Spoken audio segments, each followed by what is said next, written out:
भाई और बहनों, मैं अशोक कुमार सिप्ता एडवोकेट इस चैनल में आपका हार्दिक स्वागत करता हूं। साथियों, 4 जनवरी 2022 को सुबह का समय था। मैं अपने ऑफिस में बैठा था। अखबार वाला आया और अखबार देकर चला गया।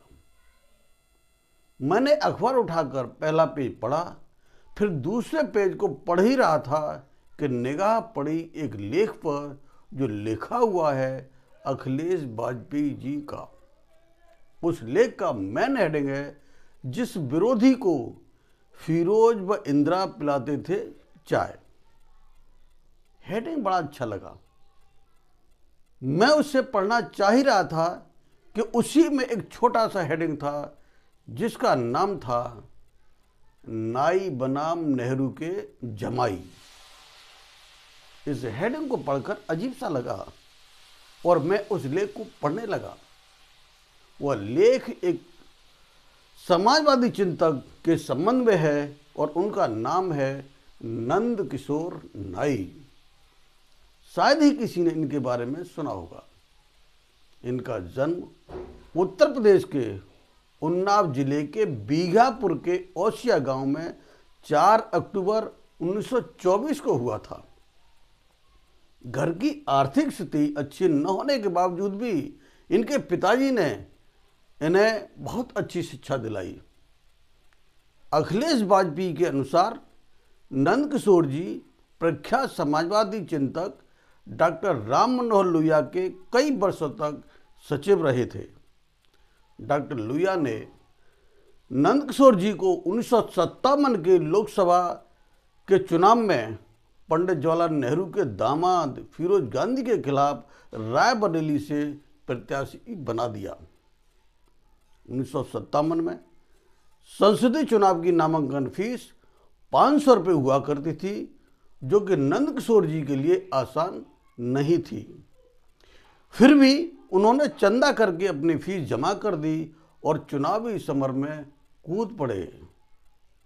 फिरोज गांधी तथा इंदिरा गांधी ऐसे महान योद्धा को देखने के लिए बहुत उत्सुक थे, बहुत लालायित थे।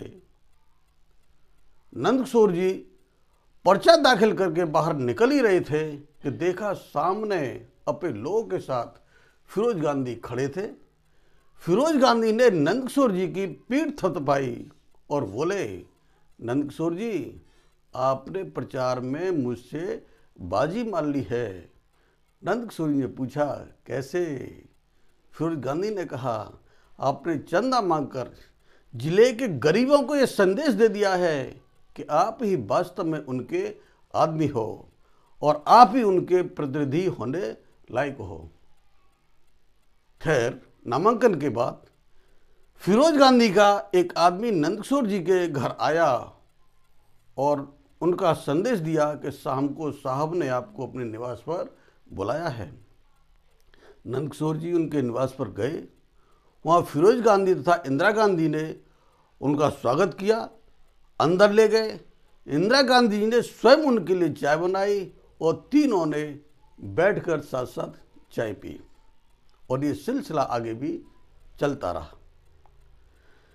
साथियों, मेरा कहना यह है कि रिजल्ट जो भी रहा हो, लेकिन सम्मानीय नंद किशोर जी ने सांसद का चुनाव लड़कर हम ये संदेश दे दिया है कि अपने समाज के अंदर राजनीतिक सोच बहुत पहले से मौजूद है। लेकिन विचारणीय प्रश्न तो यह है कि 1957 से लेकर 2022 तक के इस लंबे पीरियड में हम अभी तक उत्तर प्रदेश से एक भी सांसद, एक भी विधायक नहीं निकाल पाए।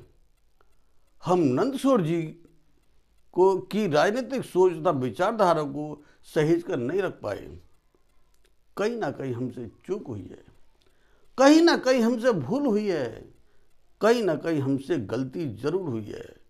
साथियों, अब हम इस बात की शपथ लें कि चुनाव चाहे 2022 का हो, चुनाव चाहे 2024 का हो, चुनाव चाहे 2027 का हो या चुनाव आगे आने वाला कोई भी हो, हर चुनाव को हम गंभीरता से लेंगे।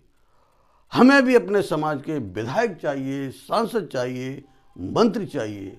हमें भी सत्ता में भागीदारी चाहिए, हमें भी सत्ता में हिस्सेदारी अवश्य ही चाहिए और हम उसे किसी भी कीमत पर लेके रहेंगे। साथियों, चुनावी माहौल चल रहा है। मेरा आप इस सभी से निवेदन है कि आप इस वीडियो को तथा इस चैनल को अपने समाज के हर व्यक्ति तक पहुंचाने में मेरा साथ दें, मेरी मदद करें। समाज हित में आप इस वीडियो को लाइक करें, शेयर करें, सब्सक्राइब करें। Thank you.